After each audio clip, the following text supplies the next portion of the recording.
Good morning, Mr. Norril Easter Wilson. Welcome to Romancing Grenada, Caracol, and Petit Martinique. Good morning. Good morning, madam. How are you? Well, not too bad. I am so excited to have you here. I saw you on, somebody sent me a clip with you that you wrote a book called Victoria Then and Now. I'll show a little bit of it a bit later. And I got excited about it because I am a historian also, and I'm trying to write Ledic's history. And you've done something that makes me feel so good about Grenada and Victoria, St. Mark's, and so on. I'm probably going to show a little bit of the book first, because I want to talk about somebody I interviewed who was from Victoria. In my book, he's a famous guy. I like him very much. He's a sweet young man. His name is Ian Philip, and he was one of your students, you said. And he told me something about Victoria that stuck with me. And I said, I have to go to Victoria for a sunset. And then in your book, what I saw was the Victoria sunset on the cover. So let me just share the screen a bit just to show your book. And then we'll talk a little bit about it. Actually, you can tell me about yourself. So you're you prefer to be called Easter. But my official name is Norril Wilson. Right. I was born in Victoria. Yes. From George and Nora Wilson. There are 10 children. Together, Whoa. 5 boys and 5 girls. Mm-hmm. And I'm the 8th. 8. Yeah. And the thing about it, yes. I told my mother died, and she yes. died. Yes. Here what she made them. The first 2, 1 year apart. The next 3, 2 years apart. The last 4, 3 years apart. So 1 to 3. I don't know if it was done numerically or if she considered it, but just so it happened. 1 to 3. Yeah. Something apart. And your brother was the principal of Shaper. Yeah. I grew up in Victoria, and a school at Victoria St. Mark's Irish School. From there I went to Shaper School, that's St. John's Secondary School. Yes. Graduated then I left, and after I graduated, I mean home for about 3 years before their job. 3 solid years. I could have been anything else. But I wait at in 1979, March 12th. Yes. I got employment. 1979. I know, God bless me, next day I got a vacation. What happened next day? March 13th. Thank you. So it ended up like that, and I spent the time up there. But in 1980, the revolution gave me a physical education course in Mexico. But I majored in basketball. Right. So I spent 6 weeks there. But when I came back, I was removed directly from the classroom, and I had to go to schools to coach basketball. So I went to Samaritan, physical and basketball, Samaritan, Bonnet. I went up Shaper, and I had a St. Mark's Secondary School.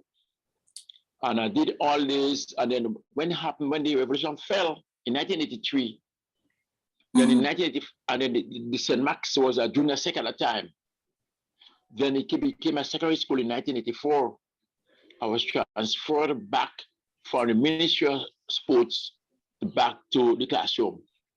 So I went in January. The school began in 1984. Yeah. And then I went back in January, and from ever since. So I spent 38 years as a teacher. No. Wow.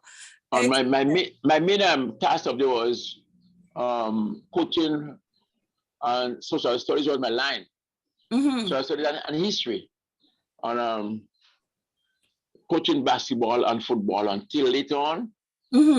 Well, they got a football coach, but I coach basketball all through. I win tournament twice in 1995 and 2005. Yeah. Ball football championship. I also win junior and senior. And then when I get a coach from Victoria itself, I held on to basketball tighter. The first year I came third, second year I win championship, second and third year I win championship. So I was able to bring the school up at a high in basketball also. Wow. Yeah. Also assisted in coaching athletics with another coach there. And it was a joy. I had very good runners. Well, I can tell you personally, you're physical, so you just look at one of your profile pictures. You're sitting there, very broad-chested. You still look physically good. How tall are you? 6 feet. Oh, 6'1". 6'1". 6'1". But my I have two other sons.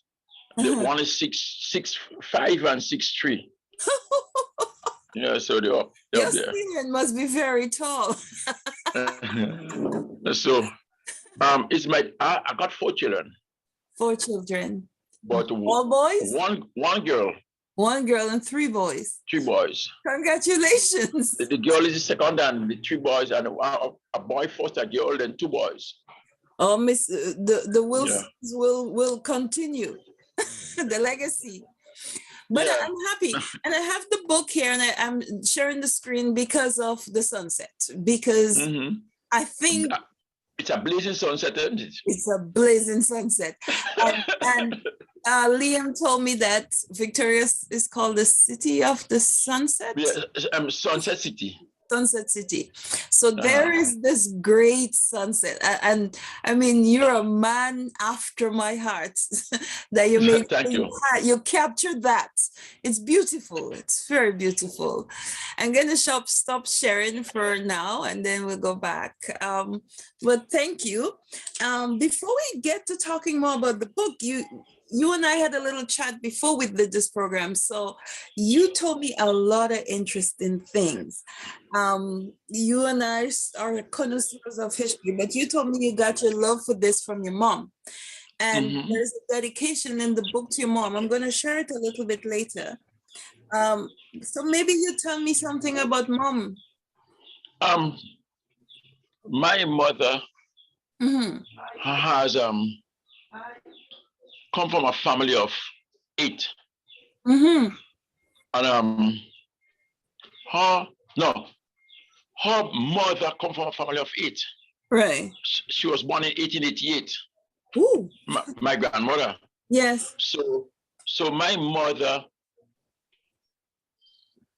grandmother saw a bit of slavery, and her great grandmother was a slave. Oh, right. Yeah. So my grandmother's grandmother was a slave. Yes. Yeah. So she had this daughter, and one child she had. One daughter. Wow. And she named her Nora. But however, she had a stroke, and she was more or less, what you put it, semi-disabled. Right. But anyhow, she ensured that she didn't ponder or blame anybody for it. But she walked away through, and she was very intelligent. That's my grandmother. Yes. So my mother told me she used to make letters for people. Letters? Write letters for people. Right, because she could write, and most people back then could. And she used to do little laundry work for people also. Laundry. Right. So my mother got that from her intelligence. And my mother always bluff and tell me, Easter boy, we're from the Igbo tribe of Africa. So I didn't know for a long time. I said, what do you mean, ma? She said, well, the Igbo people are from Western Nigeria. And they're very bright, intelligent, and they are rich people. I said, my Bobby poor. Anyhow, she said when she went in, she was hospitalized a few years before she died. And she loved talking, so the doctors came in there to visit her. And she, with her intelligence she had, she said to them, I'm African, I'm from Africa. Besides telling all the things. And she said, my parents from Nigeria, and we're from the Igbo tribe. But that this doctor was also an intern in the School of Med in St. George's. And he was from Nigeria. So we went to get all the other Nigerian doctors. Say, there is one of us. And so they become good friends. Because you So see, she she probably had the features, the physical features as well. And she also told me that on 1st of August, that her mother, my mother told me that her mother is a carrier to under the market, by the marketplace, where the slaves or the ex-slaves or the old people used to celebrate and beat drums, and they'd have a chant saying, Igbo, Igbo, Igbo, Moja Deja Igbo. They sing about the Igbo tribe. I'm a Igbo already. I'm a Igbo already. Claim I'm a Igbo already. Igbo, Igbo, Moja Deja Igbo. So as she continued it, but she said my grandfather was from Carrico. Right. Her father was from Carrico, and it's from the Ashanti tribe in Ghana. So she knew all that. She knew what. So, but you and I have a lot in common. So we have the Carrico part. So, so she spoke Patois. Fluently. But my father was more fluent in Patois and Spanish because he worked in Cuba. And when after the revolution, he had to run away. With the Cuban Revolution in 1859, then he moved out. But he worked in Cuba, cutting cane. I know, so lots of Spanish. Canadians. He knew Spanish. Yes, lots of Canadians went to Cuba, some to Aruba, and some Panama. Panama. Yeah. Yeah, because she told me her uncle was a teacher. You know, her uncle, far, my mother uncle was a teacher. But he went to Panama, and his brother went to Mexico and never came back. We have people all over the place, eh? So the Baptist family in Panama, their family children, Baptist, Westchester Baptist, the Baptist family in Panama and in Mexico are related to her, she said. Okay. We find that a lot. The Grenadians traveled a lot in the earlier days, and some people never came back. But I am so glad you're a preserver of this history. So let's talk. I know you told me you have a lot more to write, so we're going to talk about that later. But tell me about the book. What made you decide to write about Victoria? I sometimes I've been sitting there. Well, since in school, I've been observing and looking at things. And I said, somebody must document something about Victoria because we are going down. And my mother already telling me stories, which was very interesting about Victoria. So then I decided, well, I will start documenting. I listen to her, we talk, she tell me, and I documents, and then I interview other people, document it. I took my camera, I went about, took photos of different areas, and thank God I did that. If that wasn't done, there are some buildings that demolished, and it's not there, and it's on my thing, right? On my booklet. So then I was able to learn a lot out of it. I'm very happy. Yeah, I was able to learn a lot because I interviewed the people in the 90s and the 80s. They give me valid information. Yes. And then I just go through it. I'm glad. So you're able, well, we're not going to show anything about the book here. Let me inform you. The booklet I write so far, most of the information is on one page. I didn't double the page. Okay. I didn't double the leaf to put back and forth information. Right. So on one page, you get information, and the next side is free. And just like that, because the leaves When I do it over, it will be different. But the leaves were, how should I put it? The paper wasn't too, was it, how should I put it? What to say? The paper wasn't suitable for taking the double Back print and on both forth. sides. Okay, so maybe So only, it was a thin paper. yeah, so only Yeah, print on one side and with all the photos and things like that. right. So I saw the book. I saw a lot of it. You were showing it in that clip with Wendell the Riggs. When that, Wendell, that little interview with you. And I'm so happy he did it because now people, I'm pretty sure you have people contacting you from everywhere because you do want to know our history. so many people, I'm ashamed because I never thought of publication. Right. I did it from my own little family use over there, so anybody come, I could show them. Right. But how you say that in? The more monkey climb, the more you expose. Yeah. So I went out and I know Wendell from long as a teacher. So I tell him I have something to show him. And he was so excited. And there I go, I put myself in the real hot water now. Everybody from Texas to Canada, America, Trinidad, Victoria, St. George's, everybody want a copy. Who want 5? And he got a hand because I'm ashamed because I have no other copies, nothing to go by to say, look, I promise them I'll give it that in so time. Right. So I think this show, hopefully we can help, we can get somebody interested because you need help to publish more. You only made a copy for yourself and possibly a friend. I lost your video. Your video is gone. Wait, somebody's. Oh, somebody's trying to call you. Yeah. And you were speaking through your telephone. Okay. So I'll say a little in the meantime. Maybe now I can share. I didn't want to go that way, but when as you're off screen, maybe I can share. You're coming back? All right. Right. All right. My son, okay. And next son was calling me. Oh, I'm sorry. Yeah. I'll pick you up later on. Okay. So because you only made this to share like a photo album sort of thing. So you didn't make copies, and that's expensive to print a book and to print a book in color. It's a bit costly, and you don't have to tell me the price of what you made right now, but it did cost you a good few dollars, right? Yeah.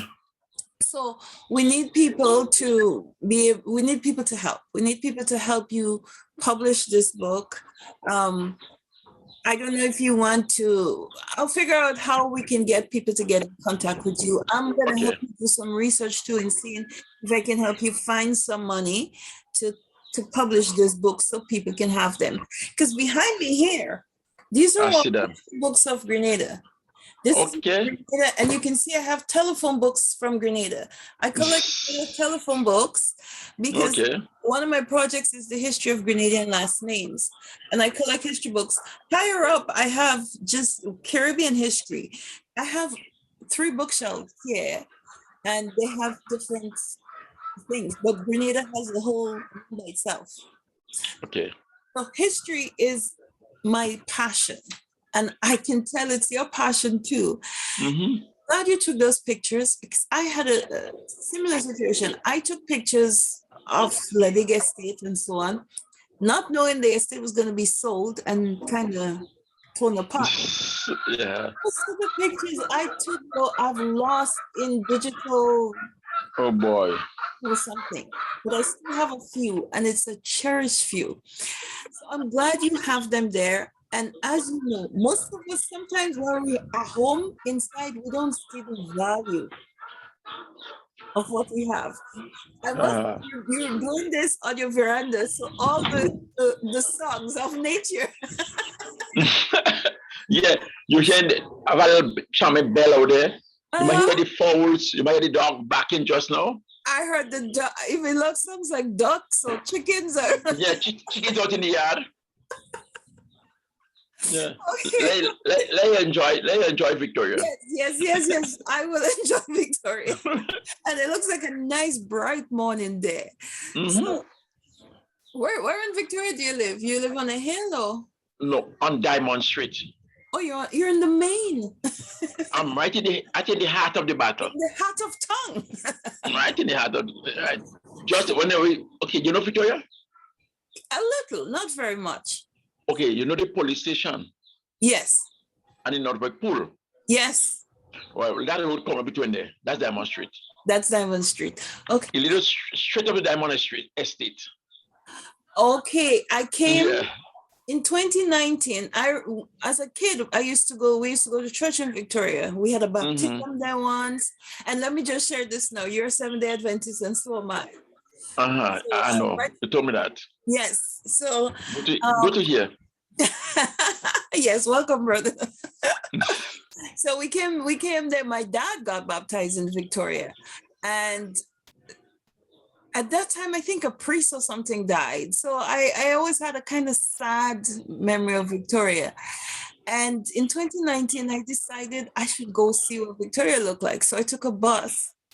I went to Guam, then I went to Victoria, then I went to Sotes. So I kind of viewed the western side because I'm from La Digue, I'm from St. Andrew. So I had a good little go around. I had some coconut water there. So I have a better idea of what Victoria is now versus back then in the 70s when I was a kid. So let's get back to you and beautiful Victoria. So you went around and I can't finish expressing how happy I am you decided to be like the curator of this process that's happening of change, because the population has expanded so much that all landmarks are disappearing. People are tearing down things. Is the pool still operational? The pool? Okay, let me give a where the pool is right now. Right. I understand that they were owned by PGOs then. That's what I was told. Oh. And the association bought that place from him and put it up a pool down. Yeah. However, things were going dead in the pool. And the final shot, or the final blow, or the final spear was fired by Ivan. Yes. There's a big economic blow, and it closed down. So the front part of the pool is rented to Grenada Teachers Union, Credit Union. Okay. Duty Credit Union, they're in the front part. And from about earlier this year, where they usually have the trucks go inside, I see they do some renovation. I found out that they're using the to build a tourist attraction area. So tourists will come in there. When they're going up there, they'll buy different things, like a little craft made from Grenada. Right. They used to have that at Guam, but they moved it to Victoria. They say the area is congested, so they bring it to Victoria, I understand. GCNA. So I think every parish deserves to have one, I think. Thank you. Every parish has its own history and its own unique way. Yeah. So Guam should keep theirs and you get your brand new one. Okay, let me tell you also a mistake. I quarrel every day. I say it loud. That in closing down the pool, right now it is, my words are international, it's going out. Yes. Right. I think my mother worked in a pool from Guam in Victoria, both of them until she retirement age. Right. I think after they closed on the pool, what should have happened? That they should have still employed about 20 persons. There should be the pool should be a good source of employment for Victoria people. I think when they closed on the pool, they should have left about 20 persons employed there. Still, at least 20. Just to ease up unemployment. Also, because they are a receiving station still. Yes. So they buy nutmeg, green nutmegs there. just to allow the people to dry the nutmegs and then send it to go off. But they buy only nutmegs here in Victoria. They get from Union, from different areas in Grenada also, on the western side, sorry. And they store them, they bag them and send them, the truck would come up, collect the nutmegs, and then they send them to go off. And who passes the thing go off? Go off will get the work. Yeah. We have about 2 or 3 Victorians working on there. Papa St. John's working there. So unemployment is on the high in Victoria, because that was the main source of employment. I see. And several times I talk loud. I talk louder than here. Did you see any need to correct that sore, dress that sore, and find solution to cure it? This could have been a museum, even. Thank you. For the history of nutmeg and so on. But I still feel that the nutmegs that is sold there, they should have people from Victoria working there. Instead of 3 or 4 persons, one weighing nutmeg, one cashing, and next one there. But 4 persons employed there. They should have more people than that employed there. Yeah. That's my take on it. I think we waste that part of it. So, I agree. I agree. Well, there's a lot of inefficiencies in the system in GC. I noticed.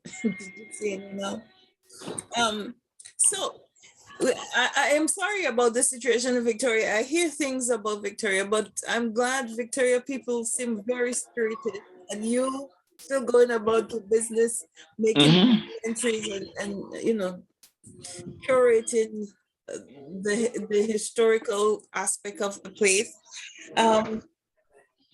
You have other things you want to write about. You told me you want to write about Veco. We don't need to go deep into it because we want to read the book about it, but just tell me why you want to write about Veco and what is Veco? No, nearly everybody, about 99 or 90% of Victoria young men play Veco. Somewhere or the other. Right. As for me, me and my brothers, everybody play. Right. Today, you have little children, 3 years. Even I have a little grandson here when he goes to school, he plays Veco until he reaches school. He are 3, 4 years playing Veco.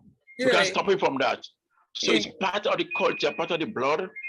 And though just try to stop several times, it will continue. It's part of our DNA. But let me get back to the history of Veco. Veco is a French word, means old mass. Vieux comes from French Patois, old mass. Anyhow, the liberated slaves at that time used the occasion to mock the white man. Okay? And they took revenge at that time. It have been filtered down to the system years have gone by. That when these people were playing the Veco, as we call them, they dressed in, then they had nice costumes. So late they started bringing costumes, all full feathers on them, bags, the big clogs, have an old tinsel dragon behind them, shell blowing whole night, conch shell, whole night blows. They cook big pea soup. We call it camboulet food. Camboulet. Yeah, real big dumpling. Right. At least these men didn't go to sleep. So they drink whole day. They prepare the costumes, whatever they play long. You see the clogs. The clogs is the big too. Your big wooden shoe, but let me tell you how it was. They get the old police boots, or the policeman had some tall boots. Yes. Black boots, so boots like that. And they went to the woods, a place called Bonjour or Bocage. Cut these trees down and build their own shoes. Right. Make the bottom, then they will get horseshoe and put it underneath these woods. The long one for the front, the short one for the back, and get horseshoe nails and wedge them inside the clogs so that when they go out on the road, it will make noise. Yeah. And after Veco, you can see all where the Veco pass. because the road is scratched and marked, and you hear this, it's a rhythm, eh? Yeah. It's a rhythm they have, and you don't want to sing, but if you sing is good, but everybody chanting one block, block, block, block, block, block, Yeah. and Yeah. you hear it, and the charm they sing, but at that time, they use it to inflict wounds on people. I heard that. Mm-hmm. Was a revenge that the people who oppressed them all through the year, they pay for it that morning. Or that 2 days, yeah. And it became a political thing later on in Victoria, that it was a fight between GNP and GLP politically. So the GNP houses, the major GNP houses were stoned. And policemen feared Vico so bad that a policeman was in Victoria for 11 months, 12 months and days, but make sure when the Saturday before Carnival, they have to go away. They're gone. Because the Vico will go for them. And my mother always tell me that once the Vico was so bad that when they start trampling around this police station, the police will be around, there's a run from them, you know. Yeah, they were so fearless. And the corporal was sending the policeman to guard the station, and he's sitting and he said, copy of 30 soldiers, call them soldiers, 100, 250 soldiers. So my mother said, the vehicle make a sound, they say, copy of 30 soldiers, 350 soldiers, copy of 30 soldiers, you don't see the height of the sea. Yeah. Yeah, so they use that. And the stone station right through. Stone, police run. Yes, stone. The stone station every carnival morning, every vehicle, they have just the stone station flat, good stone, and police are outnumbered, so they can't come out. And it's a violent mass. Yes. Very, very. I tell you, once you start changing the clothes, and you can't call a vehicle and say, John, come. No, in the vehicle, they don't call name. Oh. No, you can't call name. Can All I say Amos. Right. Your partner playing is Amos come. Or touch him. You can't call the name for people to hear who they. Yeah, it was a violent mass. And your neighbor can stand on the side and point and say, that's him. You get the licks. Because the faker used to play with bull pistol. You know that bull pistol? I heard about it, something from the bull cow. Pistol is the penis of the cow, they stretch. And it become a weapon. And once you take the court for using it, you can pay money, court, or go to jail. So you cannot point. Yeah. Thing the police used to. I don't know. I used to hear them say. No, police never had that. It's shortney and the veco, and some butchers would have them for the own use. But not today. You hardly have that, because what happened here is that I'll tell you the truth. Understand that the butchers are selling that meat now. So men, they're going to buy the companies. Yeah. They think there is something in it to give them a longevity. And aphrodisiac, yes. So you hardly had bull pistol anymore. They got to buy them, make soup with it. Waters for the back and the waist. Right. So then the vehicle wasn't. Yeah, people can waste bull pistol now. No, they don't. So the police start harassing the vehicle. And what made it worse, in the 1970s, after Guav kind of learned to play vehicle, they still didn't like it.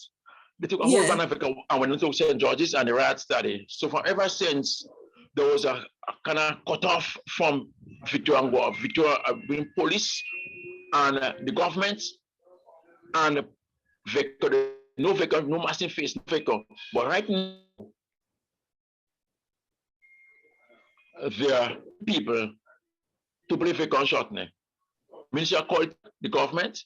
They have vehicle shortening and jab as the three premier mass. Right. Vehicle shortening and jab. But vehicle was outlawed once, shortening was outlawed.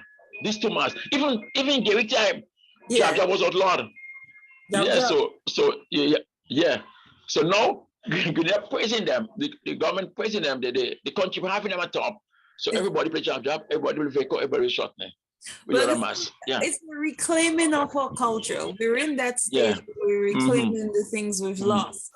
And that's why your book is so important and so exciting, because we want to reclaim most of what we lost. We want to see most of the past.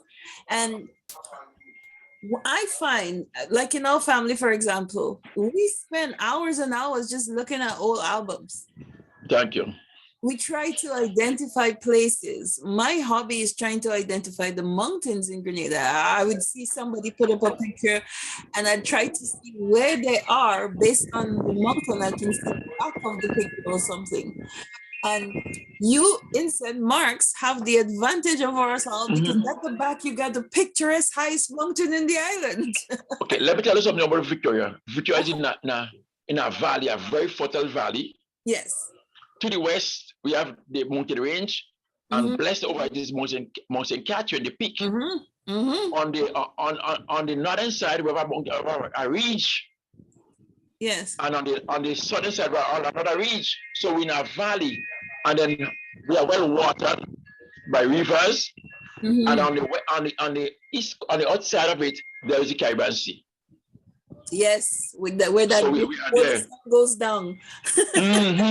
So no wonder why when Ivan came, we had some damages, but not as severe as other places because the wind have to come down to get us all to go up. So the wind blew over us violently. A lot of houses got damaged, but other houses in different parishes got more damages than our You got the mountains protecting you. Yes. You have there's some mountains they call St. Mark's Mountains. That's the range to the northwest, northwest range. Yes. What I find, maybe one day I come visit you when I come to Grenada and we'll sit down and you tell me the name of those mountains because I know every mountain, every piece of land had a name. Because to the right of it, that between St. John's and the mountain called Mount St. Lawrence. Mount St. Lawrence. Yes. Yes, and just below that there now Nawasa plants and other things. Then they go up Tufton Mountains. Yes. The Belay Mountains there. Oh. Belay. Belay. Yeah, Belay on the other side too. Yeah, they have Belay in Carriacou. Yeah, they have Belay everywhere. They have Belay over there by St. Patrick. And Belay simply mean nice air, good air. Bell. Beautiful air, yes. And just Belle Fontaine, beautiful water, nice water. There's an estate, it's called Belle Fontaine, Victoria. Oh, I heard, I seen a water, there's a waterfall there, isn't it? Belle Fontaine. Yes. So, and there's a hot spring up there, and natural spring water, people are going to get water up there from. Good water, drinking water. So, Victoria is the smallest parish in Grenada, but you have a lot to offer. Exactly. But for you as a historian, it's probably so much easier for the whole parish as opposed to me. I know. you see, we are blessed to that. Yes. But financially and economically, we are not there. But we are blessed with God give everybody talent. Your talent wouldn't be my talent. Right. So because we have the talent given by God, but we're not utilizing it. And just like this, we are not utilizing talent, but we have good agricultural lands, very fertile lands and estates. Yes. What it's there sleeping. And what happened here is most of the youths are moving to construction. And the lands are there, big woods going up there now. I think but I think how it could be solved is that if the government change the money program, the money is very good. But have it in a way, don't let everybody go out and geriatric and assistant teacher in school and the thing like that. But have one where you do people come in and teach fishing. People come in and do agriculture, short crop rearing or beehive or poultry farming. Yes. And then you get someone to teach cooperative. Right. So after you go through all this about 6 weeks course or 6 months course, you expect the participants to form in groups. Mm-hmm. And there's also wastelands in Grenada. You give them lands to cultivate, or you give them a loan to buy a boat. I'll stop there. I have too much in talk. Yeah. So much. Yeah, I just throw it out, exactly. but nobody listens. Yeah, I understand. I understand. But Mhm. even in terms of preserving the history, because Victoria, or Hey. we used to call it Grand Pavé, and you talked a little bit about it. It's Mhm. will always be, because I think pavé in French means poor. Yeah, Paul. And there's a story in Father Raymond Devas's book, which he doesn't really give much ascribing to, where La, Labat, Father Labat came and he said he saw this mighty man somewhere in St. Mark's, and with the name, he was poor, but he was huge. And that's where the name Grand Pavé came from. I'm not sure. I don't know, but the story. I don't think so. Yeah, I don't know. well, it's just people Everybody try have to different make up theory. things, right? Right. So it's a hard thing to hear that about the disadvantage, the economic disadvantage there, because you have the mountain right there. Even Mhm. for guide For the industry, lands. can develop, right there. Thank you.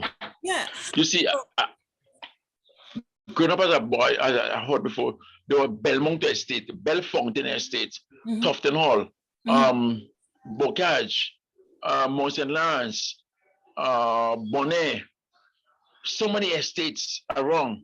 That's mhm, Victoria alone. I don't, cause I'm not even going over to Waltham. mhm. Victoria alone, and they employed so many people that people tend to move away from agriculture now and move Mhm. into other areas of Yeah, employment, and that kills the urban. economy. Yeah, Yeah, urban. No, yeah. it's like, yeah, most of our people now try to live the urban lifestyle. We're moving away Mm-hmm. from farming, and I think giving rise to maybe some more commercialized farming. Not much people do localized farming anymore. But we're going back to your book now. You had some people Yes. that helped you, and in putting it together, I want to show your page of acknowledgement. So just bear with me a minute. Let me open it up and then I'll share the screen.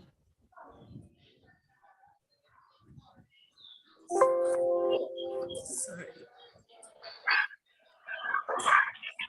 not this one. Um, okay, so I am going to share the screen now, and we're going to talk a little bit about the people.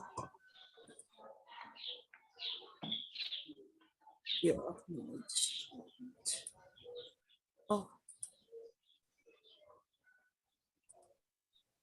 I'm not, you see, I had all this set up on my brand new computer. Remember we started on the other computer? Mm-hmm. One, this, I'm not sure if people can see it. I'm trying to I figure. um just good. I have a copy. I have the copy of the book yet.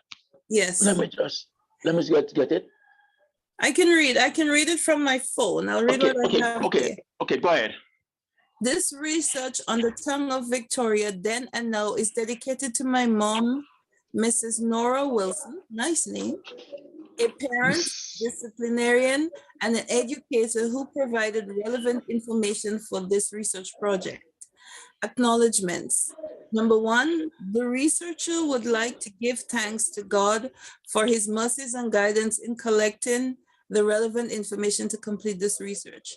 Number two, thanks to Mrs. Marcia Morris. I say Ogilvy, but I think her name Mm-hmm. is Ogilvy, right? Uh-huh. Uh-huh. For dedicating her time and technical support in ensuring that the research is in ensuring, sorry, that the research is completed. Uh-huh. Thanks to Mr. Alec Wilson, my son, for arranging the various pictures, photos, so that the outcome will have a more professional and organized appearance. that will cause the reader to demonstrate an appreciation for the final product. And that's it. It's very nice. So let's talk a little bit about the people that helped you put this together. So You want to start with my mother? We talked a little about her, but I don't know if you have anything else you want to say. How did she get you started, or was it just this is something to do? You see, every day she gives me information, but we just chat regular. I leave it off for a long, long time. Right. And when all the others go, I was there as a homeboy still. I thought the information she gave me was so valid. Yes. And was so important. I might lost them, and nobody else should tell me, and nobody else would know. Although some of them are chatting and say, somebody call her mother. I say, Ma, you know, you're responsible for us not knowing Patois. Say, how come? I say, but mother, remember when you and the neighbors used to talk? You should go tell us go away. And then for you. And daddy knows so much. Daddy never spoke Patois, and the teach us Patois. She said, come, Easter, come and teach you something. In an old age. So I learned a few words from then. Right. But she contributed to most of all of us education.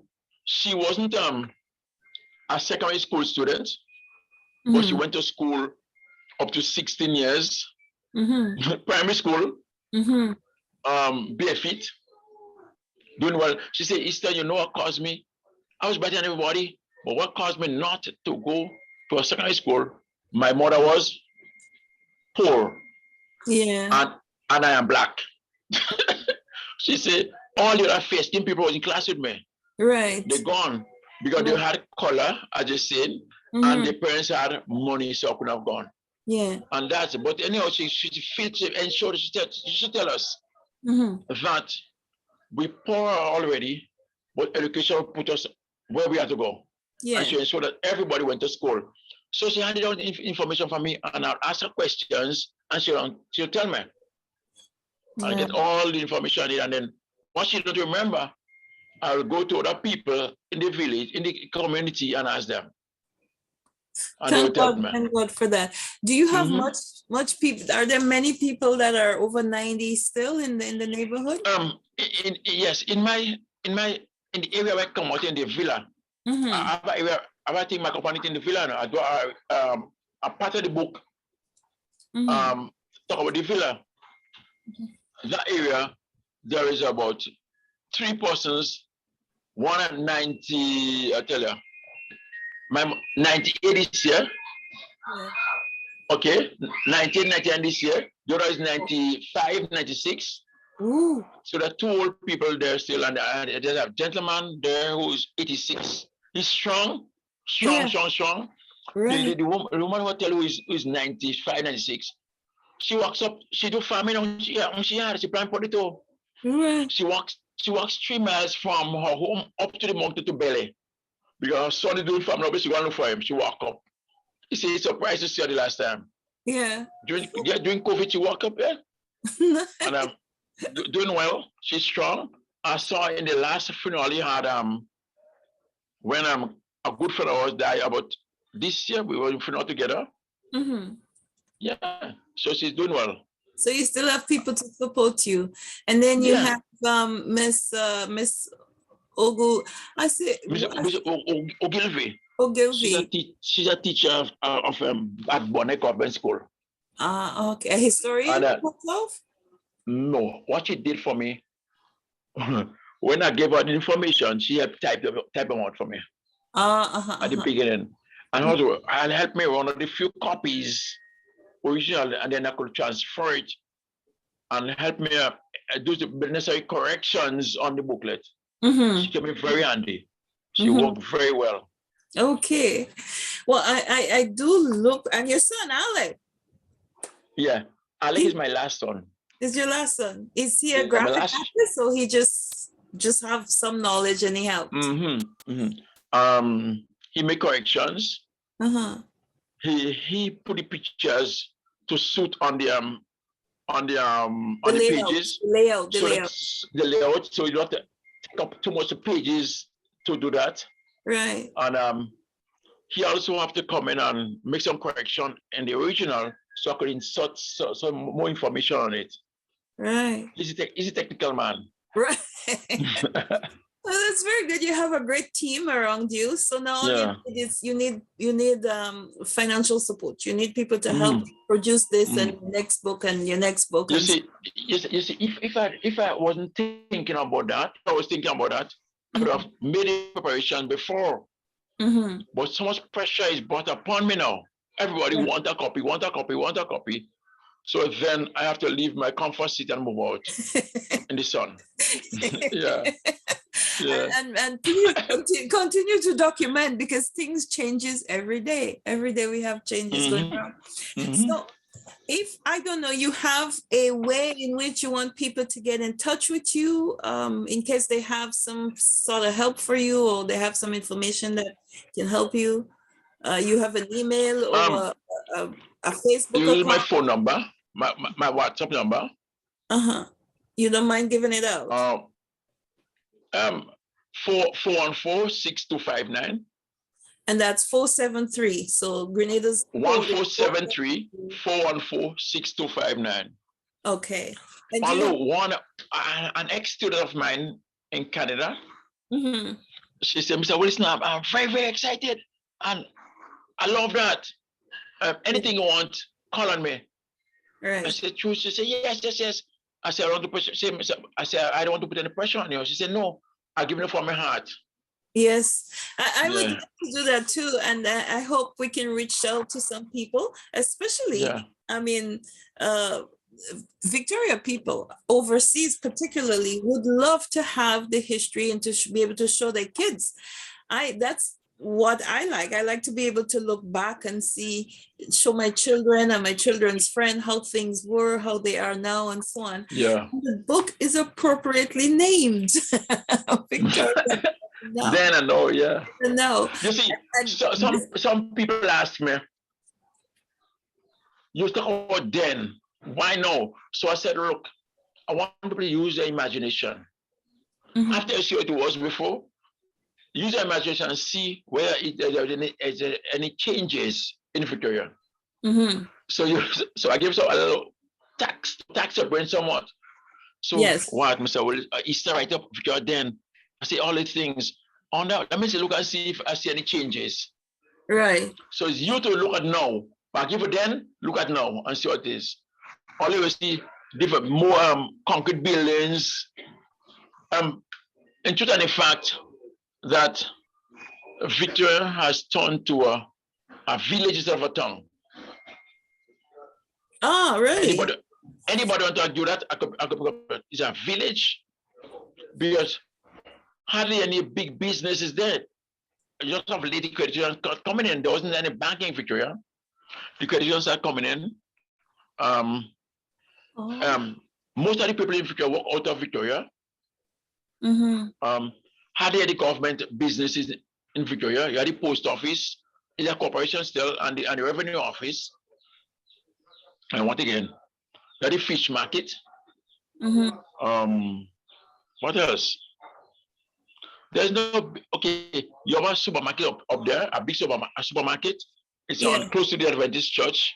All you have eateries, about 3 places selling food right now.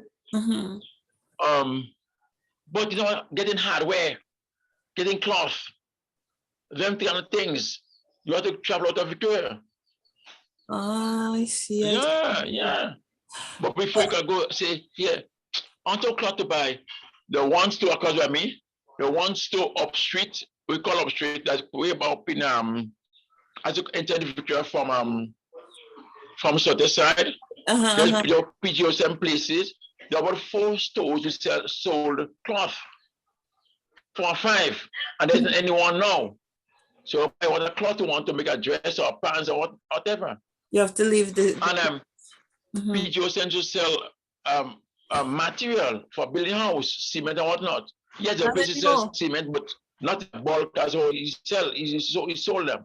People start getting back to organize themselves. but Victoria fell real hard. Victoria should be done. See, we are in terms of layout. No place or no town in Grenada can take us on that layout. Victoria is in blocks, properly laid out the streets. I don't boast. That's my tongue. I'm not boasting, but one day you see it properly. If you go on Google, and look for Victoria, say Grenada, look for Victoria, you will see what I'm talking about. Properly laid out. The playing field is just behind there. The playing field is well traffic out there. You have this primary school right inside. Everything is properly as a town. But economically, we are a dwarf. Laid out, we are a giant. But geographically too, Victoria is smaller than most of, because for the longest while, it was Victoria always had to team up with another parish. That's what they instituted. It was like that. Okay, right. Victoria and Guav in Guav. Victoria and Guav in Guav. So therefore, they move all. Get on pay your bills in Guav. Yeah, Guav hotels.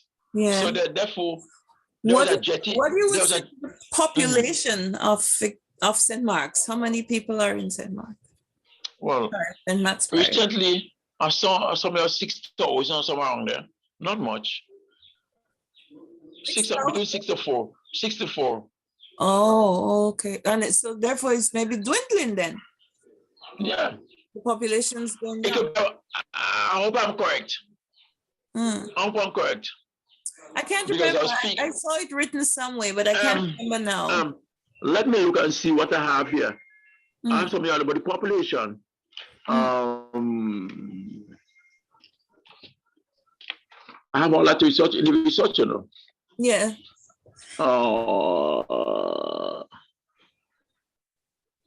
Yeah.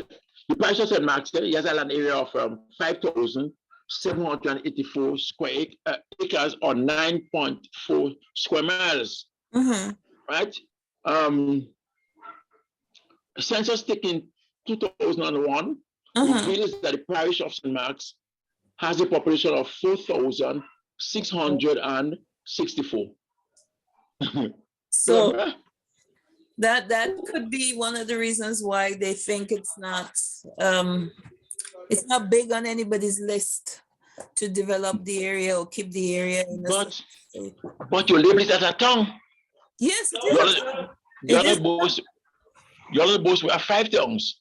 But nothing to show. Yeah, that's kind of strange because St. David's is much bigger and it doesn't have a tongue. True. But I went through Victoria and I remember there was a wall. They had a mural. There was a wall with Diamond Street, I think. The drawings. Of the leaders. Sorry? Drawings of various leaders. Yeah, I can't remember what Prime Ministers. It was like a whole village drawn on the wall. Right. Yeah. That's when you enter Victoria from a certain side, or you go into Sotheby's on a wall right there. Yes. The artist who did it is American now. He drew the tongue so nice, artistic, very nice. So nobody can get lost. I have a picture of it, so maybe you should, I hope you took a picture of that. I took a picture. I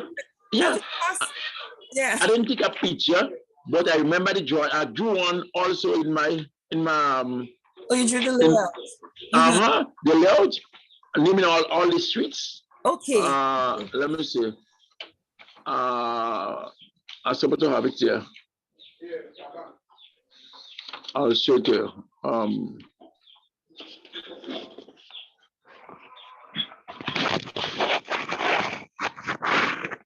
Oh, wow. Nice. Excellent. Yes. Yeah. All right. Thank you. So, and also I have one showing the parish of St. Mark's.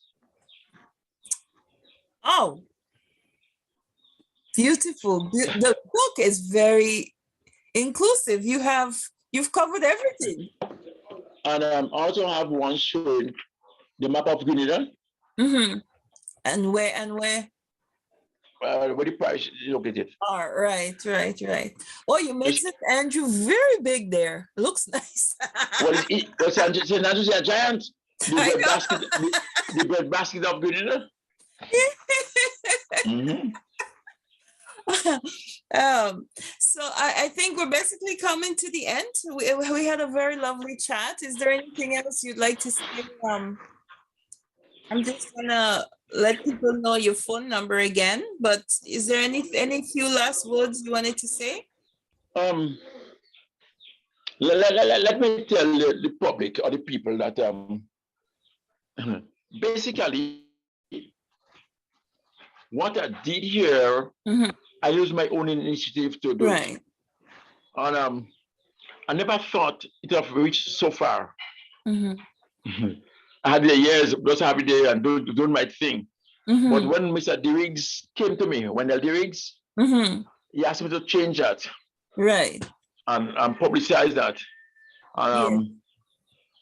I don't know what other people have been scrambling, wanting it. And other people want to don't pay. I said, no, I only have one copy. I didn't do that yet. I think what could happen in future here is that we should grasp education more. Whether it be know yourself. You can't, as Rastaman say, you dance yard before you dance abroad. Rastaman like to say that. So what I simply saying here that you should know your culture. Yes. Know things that will affect you directly and indirectly before you go out there. You see, charity begins at home. Right. And then you get a basic idea of, even though the things might be there, but you get a basic idea of what your parish entails, what it holds, and the historical background of area, the geographical features of area, the economic activities that is held there, the sporting activities that is held there, the social issues, the ills, Yes. and then you'll be able to drop a good assessment of your area. And I will tell you, sorry, I like, well, in my little bubble, history and geography has a marriage. They're in a relationship. So as much as you're talking about the history and the social part of it, I also, in my project, I'm also marrying into the geography of the area. Very good. I love geography also. But I also do the vegetation, because what I noticed after Ivan, the vegetation in Ladig changed. I don't know now. that about where you are. Yeah. Were you able to observe that? Yeah, I observed that. Yeah. So it's good to document these things, because in the long run, at some point, they'll be necessary for our moving forward. Thank you. Yes. So I would like to thank you. So your proper name is Norril Wilson, and I would say Norril Wilson, but you prefer to be called Easter. Why? Well, you see, let me tell you something. One day I said to my mother, when we got to I said, Ma, why you didn't call me Easter? Why call me Norril? That's an old colonial name. When I grew up older. He said, well, I didn't know. I just call you Easter because you're born on Easter Sunday. But if I had known, I'd call you Easter and done. And so it is, you know. And we chat. Because she tell me, boy, you see, in the village at that time, I think years gone by, there used to be one big oven. So everybody bakes in there. We get it to shove in and shove out and take out something. The big mud stone oven. A huge big, I saw a picture of it. It broke down the last time. But however, she said she was pregnant with me. Yes.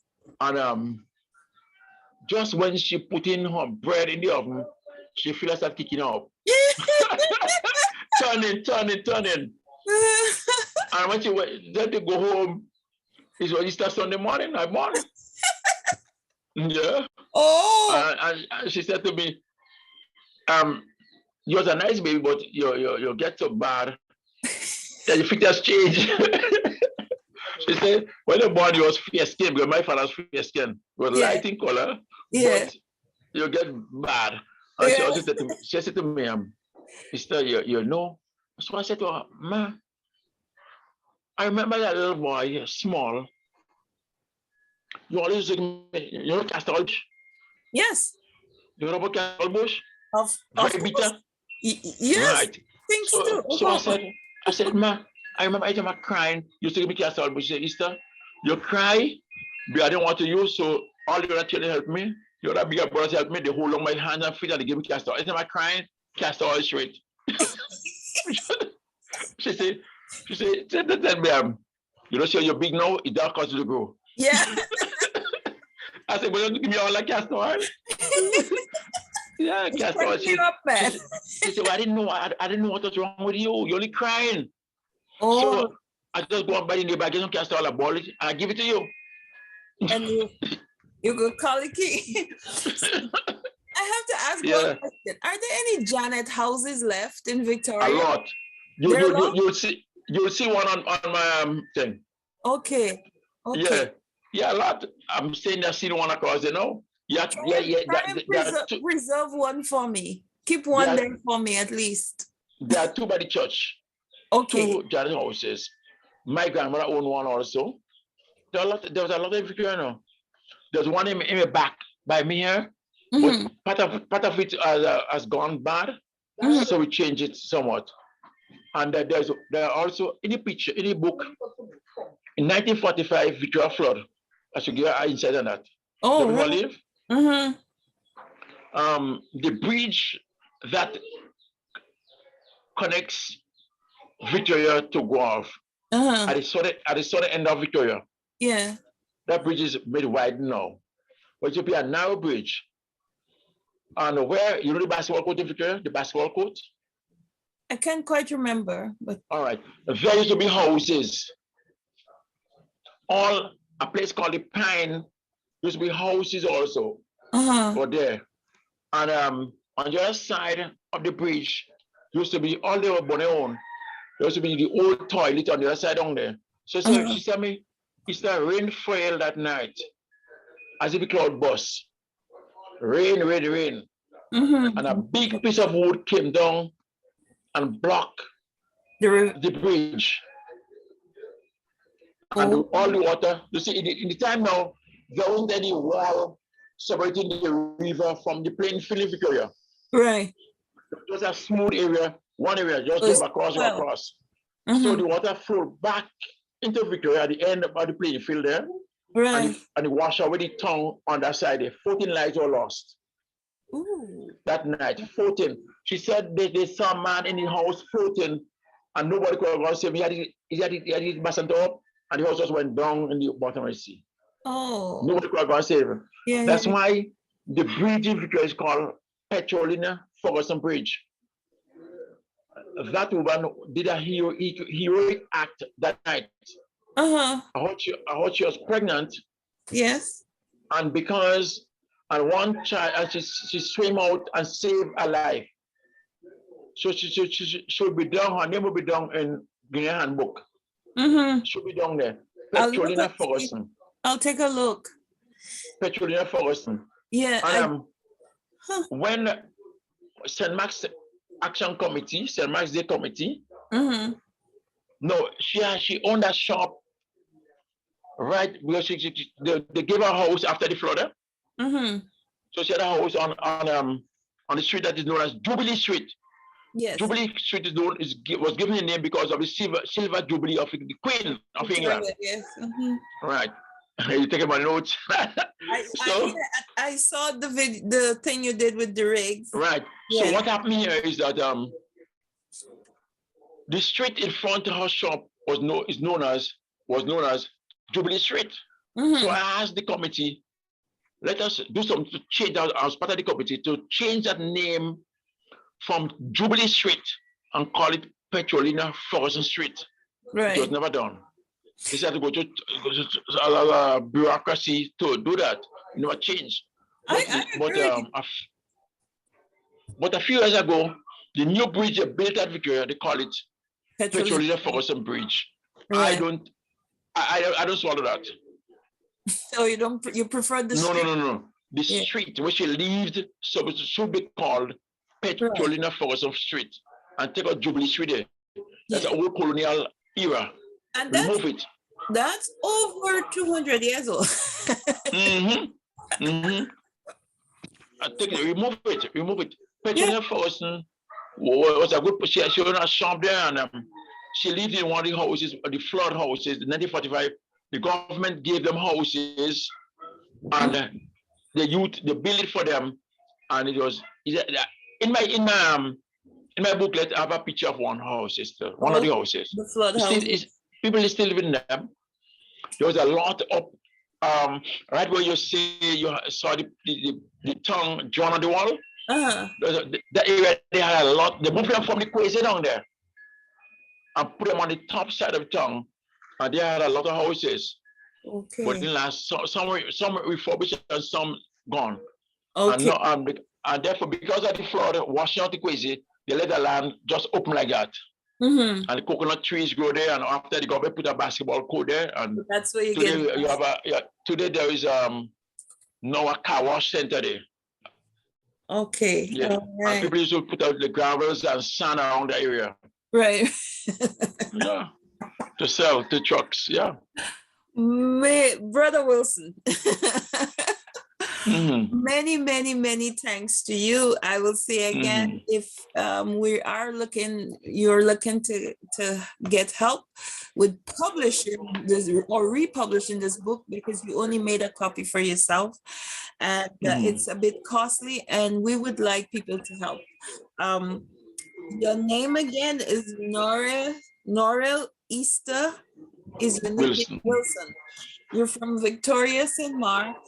And your phone number is area code 473-414-6259. We can find you on WhatsApp. Yeah. People who don't have WhatsApp, do you have a Facebook or email, any other account? No. Okay, so WhatsApp. No. Thank you so very much for giving us this time. Thank you for romancing with us. The show is called Romancing Grenada, Carriacou, and Patois. And I can tell you, this is the highest level of romance for me. I actually told that the tongue was, I have that in the booklet, the tongue was separated between bonnet and diamond. So the southern part of the tongue was bonnet, belonged to bonnet, and the northern part was belong to diamond. Those two estates.